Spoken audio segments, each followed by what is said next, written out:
Adam Walsh was left playing video games unattended in a department store in the summer of 1981. Smart says Mitchell forced her to take drugs and alcohol. The first question he asked her was whether or not she was a virgin. No more school for her, just hanging out.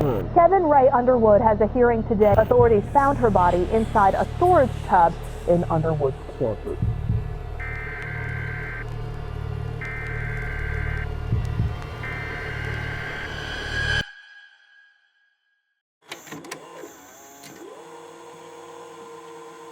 July 27th, 1981. It was a day like any other inside of Hollywood, Florida. It was hot outside, people were working their usual shifts, and families were out enjoying activities. And what better way to spend the day than to window shop at the local mall for sales or anything new that catches your eye? This is exactly what a little boy was doing on this day at the local Hollywood mall.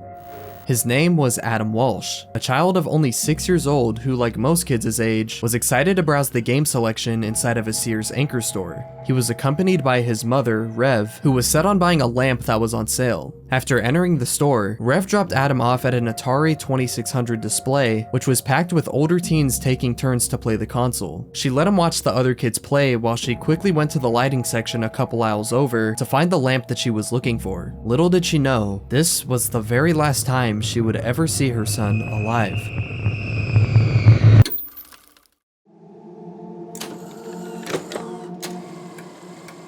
For just 10 minutes, she left Adam alone, returning to the Atari showcase at around 12:15, only to find her son and all the other kids had disappeared. Now, she began to panic. She quickly asked the store manager if they had any idea where Adam could have gone, to which they informed her that a fight had broken out amongst the teenagers, so a security guard came around to usher them out of the store. Adam, who was too shy to speak up to the guard that his mother was still inside the store, was forced to an unfamiliar exit along with the other teenagers.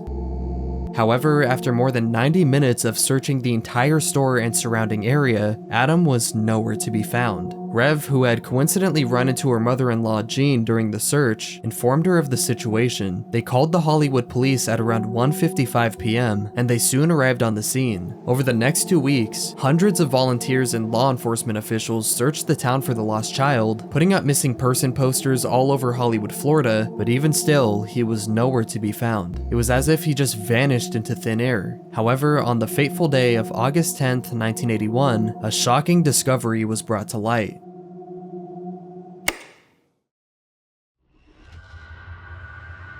Along the Florida Turnpike near Vero Beach, two fishermen happened to be traveling down a nearby drainage canal. They stopped when they noticed something strange and round-shaped floating in the water.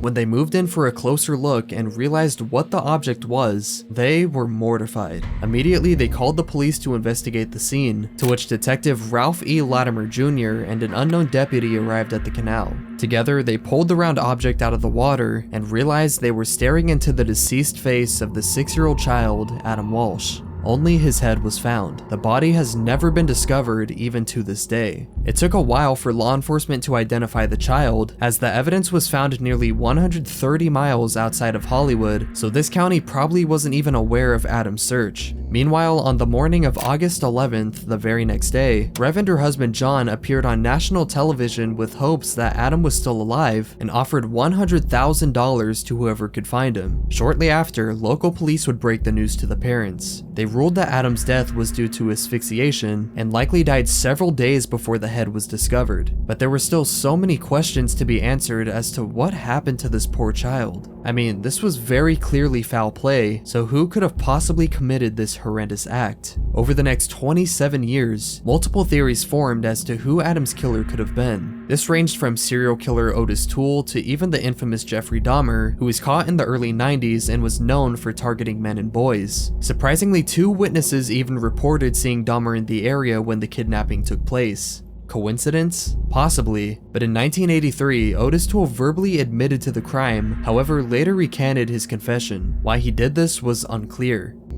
He's even admitted to committing hundreds of other murders, along with his partner Henry Lee Lucas, until his incarceration in 1983. However, the police were unable to verify his confession due to multiple errors in the investigation and the loss of crucial evidence in the case. Toole ended up dying in prison in 1996. In light of this poorly conducted case, one man refused to let law enforcement's negligence deter his goal to crack everything wide open. This man was John Walsh, Adam's father. Traumatized by the events that transpired, John made it his mission to ensure the safety of children and to make sure what happened to his son would never happen to anyone else's child. He lobbied for the creation of the Missing Children Act. Every year in this country, thousands of children disappear from their homes.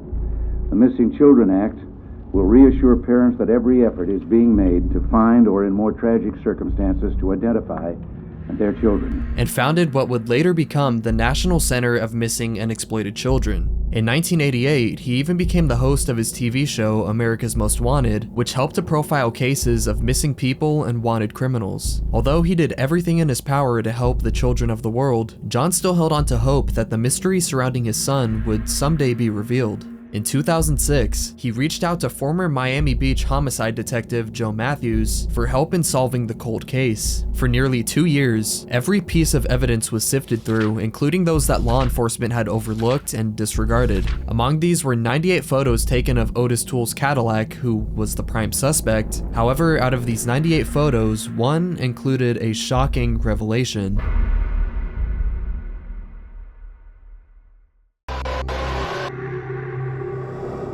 What you're seeing is a luminal test photo of a bloody young face stained on the carpet behind the driver's seat of Toole's car. In 2008, the face was proven to belong to Adam Walsh. Finally, after 27 years, former detective Joe Matthews was able to link Adam's murder back to Otis Toole, as he had originally confessed. The following is likely what happened on July 27, 1981, given what Otis had confessed to. After Adam had left the mall that day, the other teenagers left the area, leaving him all alone outside of the store. Otis soon pulled up to the front of the store in his Cadillac and lured Adam into his car with toys and candy. He then locked the doors and drove north on Interstate 95 towards his home in Jacksonville. At first, Adam was calm, but as the time went on and they drove further and further from the mall, he noticed something was wrong and started to freak out. This caused Otis to become angry, and at some point, he carried out the act, strangling Adam and removing his head. He even recalled driving around with the head in his car for several days because he simply forgot about it. He ruthlessly took a life like it was just any other day to him. When he finally remembered the head was in his car, he drove to the canal alongside the Florida Turnpike and carelessly threw it into the water like it was nothing. At the time, nobody ever linked this crime to him. When he was arrested in 1983, it was due to a completely unrelated arson incident in Jacksonville. I think it's safe to say that Otis will not be missed. He died in prison in 1996 due to cirrhosis, and his body was never claimed by anyone. As for Adam Walsh, his fate was caused by an evil that no child should ever have to face. He'll always be remembered for the innocent boy he once was, and through the compassionate actions of his parents, countless children were saved from enduring the horrible events that he unfortunately had to go through.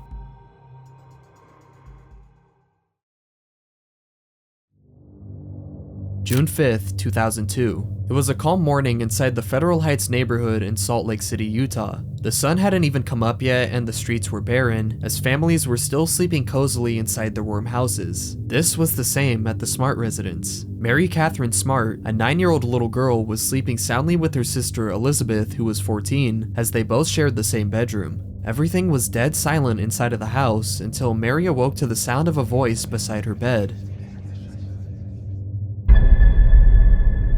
It was the voice of a man, and oddly enough, it was a familiar voice, but she couldn't recall where she heard it before. By this point, she was panicking because although it was familiar, the voice she was hearing was not of anyone she knew closely. It was not her father. Opening her eyes into tiny slits to not alert the intruder, she could only make out that he was a white man of about 30 or 40 years old, with long dark hair, wearing light-colored clothes and a golf hat. It didn't take long for this unknown man in the room to show malicious intent. Mary heard the man say to her sister Elizabeth to not make a sound or he'll shoot her. She was being held at knife point, and just like that, within the next couple of minutes, the man had left the house with Elizabeth, abducting her from the Smart residence. Immediately, Mary got up and ran to her parents' room, screaming that a man had broken in and taken her sister. Her parents, Ed and Lois, didn't believe her initially and thought she was just having a nightmare, but after searching the entire house and finding no trace of Elizabeth anywhere, they realized that this nightmare was all too real. Afterwards, they immediately called the police, and investigators determined that the abductor had entered through an unlocked window in the kitchen by cutting a hole in the screen. Search dogs could only track Elizabeth's scent up until a few feet away from the house, therefore creating no leads. Even upon searching the family's computer for a chance of anyone suspicious attempting to contact the children, they found absolutely nothing. However, there was one thing. The Smarts were in the process of renovating their house in preparation to sell it, which meant all sorts of people had been over to the residence and may have been involved with the abduction. The police listed down all contractors, repairmen, and real estate professionals and interviewed each of them diligently, leading to several suspects. The investigation lasted 4 whole months, but the police were getting nowhere. That is, until one single lead cracked this case wide open.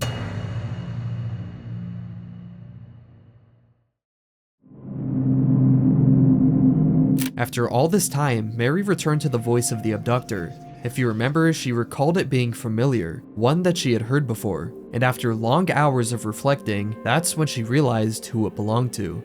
She told her parents that the abductor was a homeless man known only to the family as Emmanuel. They hired him for a day to work on the roof and rake the leaves in the yard. The police were a little skeptical that this was the guy they were looking for due to the short time Mary heard the man's voice and the short period he worked for them. Nonetheless, Ed and Lois hired a sketch artist to draw Emmanuel's face based on their descriptions, and within the next couple of months, it was released to the media in hopes anyone knew his whereabouts. It was even featured on shows like Larry King Live and America's Most Wanted, and not too long later, several people came out to identify him, including the son of Emmanuel's wife and one of Emmanuel's ex-wives. This is where police learned that Emmanuel was actually a man named Brian Mitchell, a 55-year-old homeless Mormon who had a long history of crimes ranging from drug use to The police even had Brian listed on the suspect list prior, but his criminal record didn't come up under the name Emmanuel. During a segment on America's Most Wanted, 2 of Mitchell's stepsons came out providing official photographs to help others spot him in public, leading to multiple sightings all along California and Las Vegas, but each time he fled before the police could arrive.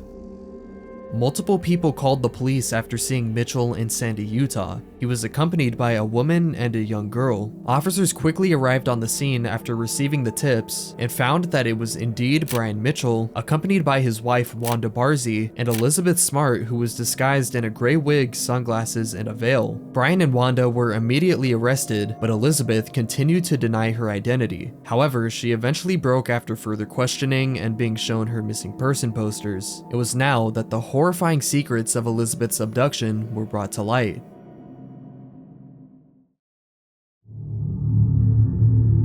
On the early morning of June 5th, 2002, after Mitchell abducted Elizabeth from her home, he took her into the woods to an encampment outside the city. It was here that she met Wanda Barzy, who proceeded to wash her feet and ordered her to change out of the pajamas she was wearing into a white robe. After refusing, she was told if she didn't, then Brian would come to rip them off of her. To avoid this, she then put the robe on. Then they put on some sort of sick ceremony to marry Elizabeth and Mitchell together. Mitchell claimed that he was an angel and a king who would emerge in 7 years, be stoned by a mob, lie dead in the street for 3 days, and then rise and kill the Antichrist. He intended to kidnap and marry several more virgin brides who he believed would accompany him in this so-called battle against the Antichrist. At this point, it's obvious Elizabeth was forced into some sort of Mormon cult where she was treated horribly by Brian Mitchell. To keep her from escaping, she was shackled to a tree with a metal cable and was also forced to take on a new name. Brian chose Esther, as in Esther of the Old Testament of the Bible, and during this time in captivity, she was sexually assaulted daily and forced to look at pornographic magazines as a way to learn about sex. He also forced her to take drugs and alcohol to lower her resistance to his advancements, and she was often threatened with being killed for not complying with his demands. She was starved but also fed literal garbage, which was just enough to keep her from dying. Assisting in all of this was Wanda Barzy, whom Elizabeth later referred to as the most evil woman she had ever met. Although as psychopathic and controlling Mitchell and Barzy were, they often took Elizabeth into public with them. However, both girls' faces were obscured by a headscarf and face veil to avoid being noticed by police. In August of 2002, Mitchell planned to leave Salt Lake City with Barzy and Elizabeth and took them to research different locations at a local library. However, their unusual garbs attracted attention as both girls were basically covered head to toe in odd clothing, so police were soon called. A detective arrived on the scene and questioned Mitchell, but he claimed that Elizabeth was his daughter and the unusual style of dress was due to their religion, a religion in which women were also prohibited to speak in public. And while all this was happening, Barzy was gripping Elizabeth's leg under the table, signaling her not to move. And just like that, the detective walked off without the slightest suspicion. It wasn't until March 12, 2003 that Mitchell and Barzy were finally captured and Elizabeth was able to return home safely to her parents. 6 days later, Mitchell and Barzy were charged with aggravated kidnapping, aggravated burglary, and to which Mitchell received life in federal prison and his wife received only 15 years. As for Elizabeth, growing older, she became an advocate for missing children and victims of abuse, promoting bills that would help victims and improve the registry system. Today, she's 36 years old, married, and living in Wasatch County, Utah. In 2013, she even published her own book telling her story of the abduction incident, helping and empowering victims to gather the courage to move on. Elizabeth Smart's story is both terrifying and beautiful, as her story continues to help victims of trauma and abuse even to this day.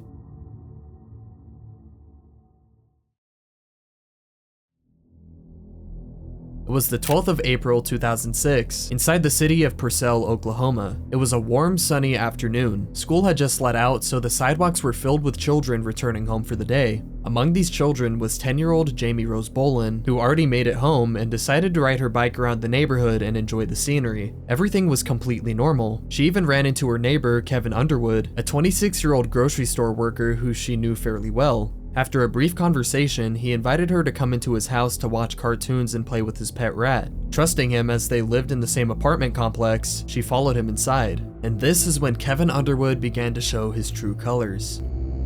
You see, Kevin was a very friendly person on the surface, and everyone around the neighborhood and apartments enjoyed his company. However, boiling below the surface was a man with really disgusting fantasies. This being an infatuation with butchery and cannibalism. He indulged in an internet addiction using sites like MySpace and Blogger to talk about these twisted fantasies, as well as his declining mental health. In one of his blog posts, he asked, "If you were a cannibal, what would you wear to dinner?" And he answered himself by writing, "The skin of last night's main course." On Blogger, he also wrote about his mental health and struggle with anxiety. The following are entries he made inside of his blog. February 4th, 2006. Pretty much the only time I believe in God is when I blame him for something, or when I'm depressed, to cry and beg to make me better, to make whatever is wrong with my brain go away, so that I can live like a normal person. September 2004. My fantasies are just getting weirder and weirder. If people knew the kinds of things I think about anymore, I'd probably be locked away. No probably about it, I know I would be. The most chilling thing about all of this is Kevin Underwood could be anybody. A few people he knew described him as creepy, but he was largely just an ordinary stalker boy at a local grocery store who never caused any trouble. However, sometimes the most normal individuals are also some of the most psychopathic evil monsters to walk the earth. And within this monster's home was a 10-year-old little girl expecting to watch cartoons and play with animals, completely unaware of what she just got herself into. What Kevin did to Jamie was some of the most vile acts one could put on paper. In very plain terms, she was hit repeatedly with a chopping board, suffocated, and before her death, and he planned to later cannibalize the body. After the act took place, he bundled the body into a blue plastic container, taped it shut, and hid it inside his closet. He also took the time to dismantle her bike and stow the parts away underneath his bed. By the 14th of April, 2 days later, an Amber Alert had already been put out for the abduction of Jamie Bolin. A search party was assembled, including investigators, neighbors, and even Kevin joined in to not look suspicious. However, this backfired pretty quickly. His odd behavior caused police to bring him in for questioning, where he soon learned his apartment was being searched, and that's when he broke. He stated, quote, "Go ahead and arrest me, she's in there, I chopped her up," as he was hyperventilating and saying he would burn in hell for what he did. Police did end up finding Jamie's body inside his home. She was inside the storage tub in his closet, covered by a blue shirt with saw wounds around her neck in an attempt to dismember her body. Inside the apartment, police also found a meat tenderizer and barbecue skewers, which they concluded were gonna be used in the act of cannibalism. While being interrogated by police, he went into graphic detail about his urges to feed on human flesh. Can you describe what your fantasy is for us, for the record? Well, it started off as cannibalism. Just I wanted to, know what it tasted like, and just the thought of eating, someone, was appealing to me. But then, it kept kind of evolving from there, because I am, sexually frustrated. I haven't had sex in 4 years. In February of 2008, a jury found Kevin Underwood guilty of first-degree murder and was suggested for the death penalty, which was approved months later by McLean County District Judge Candace Blaylock. After the trial ended, Kevin was diagnosed with Asperger's syndrome and attempted to appeal the death sentence because of it, and thankfully the Oklahoma City federal judge rejected the appeal. The death sentence took place on December 7th, 2023, and he died only half a year ago as of the posting of this video. Jamie Rose Bolin was laid to rest at Summit View Cemetery in Guthrie, Oklahoma on April 20th, 2006. Over 1,000 people attended her funeral to pay their respects, but it's safe to say that not a single person will ever miss Kevin Underwood, who will only be known as a monster through and through.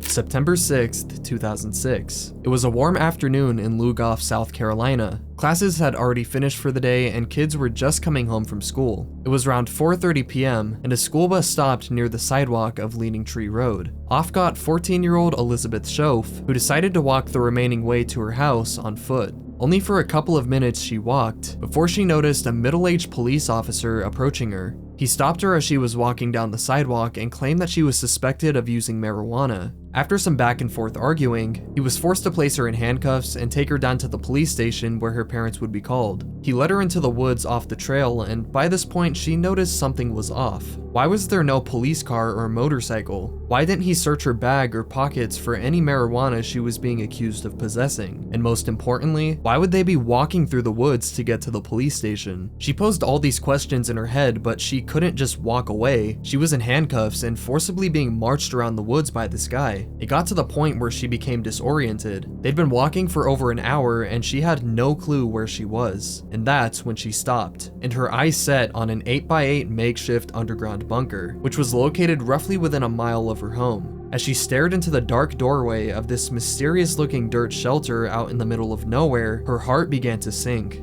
And that's when she felt the officer's hand push her inside of the doorway as he followed behind her. It turns out this strange man was not an officer, but an unemployed named Vincent Filya, who was on the run from the police for assaulting a young girl. Inside this bunker, he dug 15 feet into the ground by himself, laid only a hand-dug privy, a makeshift bed, and shelves made from tree branches. Surprisingly, he also kept 2 homemade grenades and a flare gun inside for other reasons. This secret bunker, hidden from the rest of the world, became Elizabeth's home for the next 10 days, where she was chained down and repeatedly had certain things done to her. I'm saying certain things to not get age restricted, but you know what I'm talking about. Those homemade grenades were fastened to a chain around her neck, and Vincent would threaten to detonate them if he thought she was doing anything suspicious. Meanwhile, Elizabeth's parents soon realized that she had gone missing, and police initially believed that she had run away for whatever reason, so no Amber Alert was put out. However, even during the constant abuse brought upon her, Elizabeth was a lot smarter than we all thought. She realized the only way she would be able to escape from this underground prison was to pretend to like Vincent, so he would in turn let his guard down.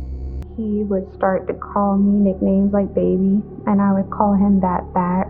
He would tell me he loved me, I'd tell him I loved him. This was a genius strategy she played. A lot of these psychopathic deviants expect resistance from those that they torment, and Vincent was not expecting her to comply. A weird relationship was formed and he began to trust her. He unchained her, took off the explosives, and sometimes allowed her to play games on his phone. She would even secretly leave strands of her hair out on nearby branches, hoping somebody would put 2 and 2 together and try to find her. However, on her 10th night of captivity, Elizabeth followed through with her plan. While Vincent was sleeping, she took his phone and texted her mom's number, which read, "Hi mom, I'm in a hole across from Charm Hill where the big trucks go in and out. There's a bomb, call police." She then deleted the messages from her end of the phone. Police were soon able to trace the phone back to Vincent and where it was located, and made the risky decision of airing the text message and the identity of Vincent to the news, which would prove to be a very dumb decision, as Vincent happened to bring a battery-powered television to the bunker where he would routinely keep tabs on the news to see if anything aired about him, and when he saw that day's news, he was horrified.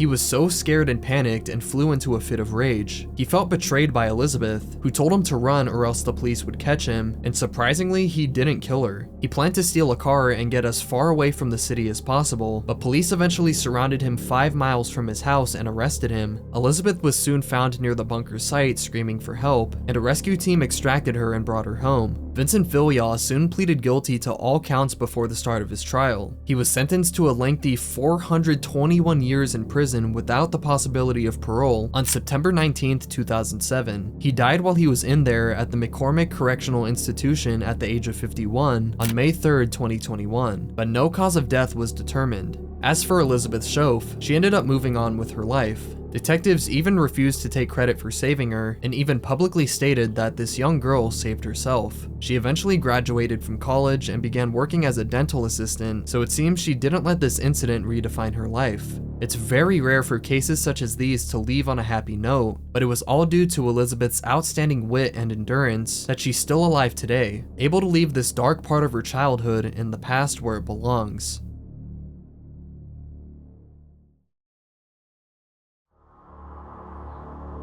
September 5th, 1982. It was an early Sunday morning in the suburb of West Des Moines, Iowa. The city was barely coming alive as civilians were up getting ready for work and tending to their daily duties. 12-year-old Johnny Gosch was one such individual. He was a hard-working paperboy who was already up before dawn to begin his paper route. Although the young boy was hard-working, he was just like any other kid his age and took a particular liking to building model rockets in his spare time. Johnny would often ask his father to accompany him on his route. However, for whatever reason, he chose to be accompanied by only his dog Gretchen that morning. Just before 6 a.m., a neighbor already heard a wagon rattling through the yard, figuring it was Johnny taking his usual shortcut for the day. He would later stop at the newspaper drop site to gather more papers, when suddenly a blue Ford Fairmont pulled up next to him and the stranger inside began a conversation. Several witnesses in the area described the driver as a white stocky man in his 30s, with possibly a mustache and a somewhat darker complexion. Others also recount they felt something was off about the man, although they couldn't pinpoint exactly what it was, but he was there to ask Johnny directions along with a couple of other individuals that happened to drop by. This spanned about 10 minutes, but as Johnny began to walk down north on 42nd Street, another mysterious man who was very tall started following him down the sidewalk. Johnny, who was unaware of the man behind him, stopped pulling his wagon and sat down on Marcourt Lane. However, this was the last time anyone ever saw Johnny Gosch.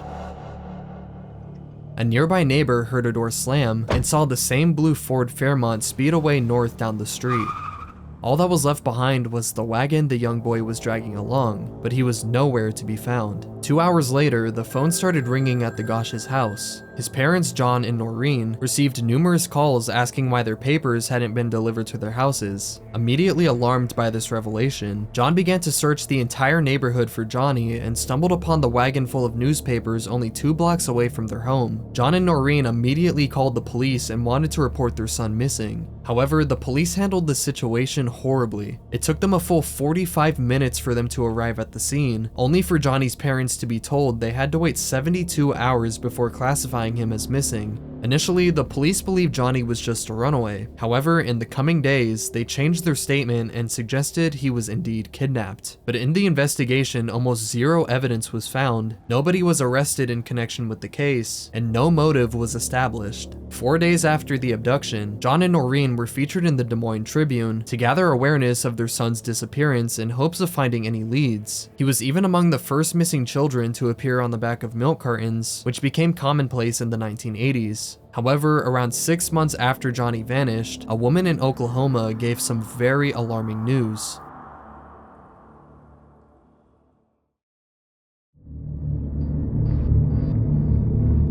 This unknown woman reported that she saw Johnny on a street corner exhausted and asking for help, to which he told her his name, John David Gosch, before 2 men grabbed him and dragged him away. After getting in contact with a private investigator and the FBI, together both parties were almost certain that the boy she was talking about was indeed Johnny Gosch. However, this still was not enough information to track down the perpetrators who abducted him. Almost a year later after the sighting in Oklahoma, on February 22nd, 1984, another chilling event occurred. Just after midnight at the Gosch house, the phone rang. Noreen picked up the phone and heard a boy's voice on the other line.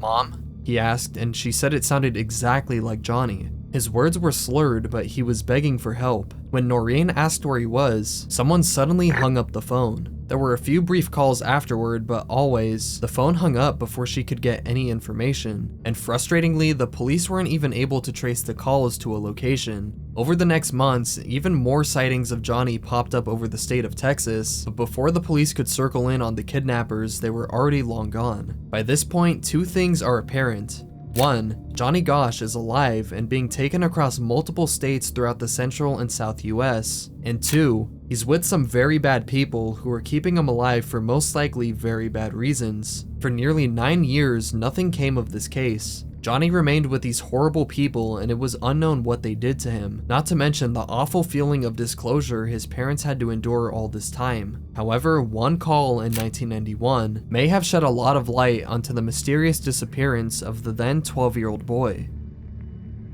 A private investigator named Roy Stevens in Nebraska phoned up Noreen Gosch and he had some pretty shocking intel. He was working with a lawyer whose client was in prison for child molestation. This client admitted to being involved in Johnny's abduction. The private investigator held hours and hours worth of recorded interviews with this man, and he offered to play the tapes for Noreen. That Saturday, the two listened to every single second of those tapes, and what lay inside was a horror story of its own. The voice on those recordings was of a 23-year-old man named Paul Bonacci, who detailed his upbringing where he was forced to endure all kinds of abuse and degeneracy. When he was 15, he met another boy named Mike outside of Omaha, Nebraska, and he confided in this boy, telling him stories of the horrible childhood he was forced to live. Interested in this, Mike took him to meet somebody, a man known simply as Emilio, a disgusting criminal who produced child pornography. After getting acquainted, the three soon planned to go on a road trip together to Des Moines, Iowa. In September of 1982, the three went on this road trip, and once reaching the state of Iowa, they checked into a hotel on the west side of Des Moines. Once inside their room, another unknown man came in with a paper bag. This paper bag was full of photographs. Photographs taken of young children.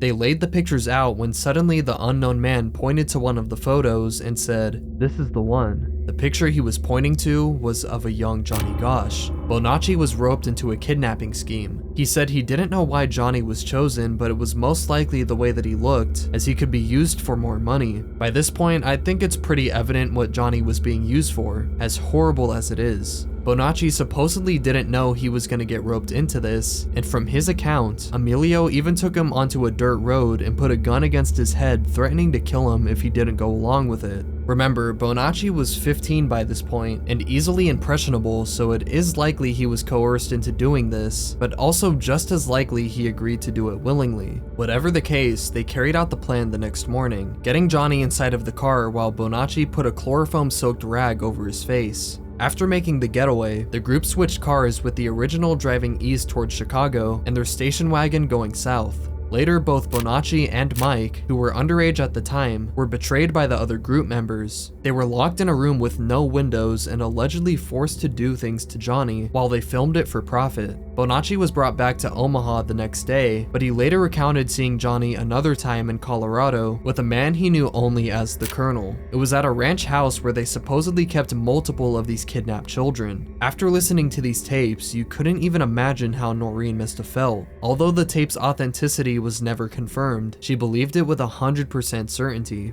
She later got a chance to meet with Bonacci in prison a couple of weeks later because she had to mentally prepare. This was filmed and it was very emotional once he realized he was talking to Johnny's mother. I blame you. I feel so bad about it because what they made me do. A live TV segment in Des Moines on the WHO channel was later broadcast where Noreen and investigator Roy Stevens talked to Bonacci over a prison phone line. Here, it was made clear that they both believed Bonacci's story checked out, due to the tremendous amount of information only he could know. Paul Bonacci has been able to supply us with information that only he could have known if he had been with my son at some point in time. For instance, there was a scar above Johnny's ankle. A scar that we never reported to the media, never reported to the police. Paul was able to correctly describe that scar, the color of it, the shape of it, and the location. A question was posed: if Bonacci seemingly had this much information in the case, then why didn't the police use him as a lead? Roy Stevens had this to say. Why have authorities not ever interviewed this man? 2 reasons. 1, he's a convict in prison. And 2 is that 3 years ago he was charged with 3 counts of perjury to a grand jury. Those charges, by the way, were dropped. While this is part of it, another reason may be far more sinister than you might think.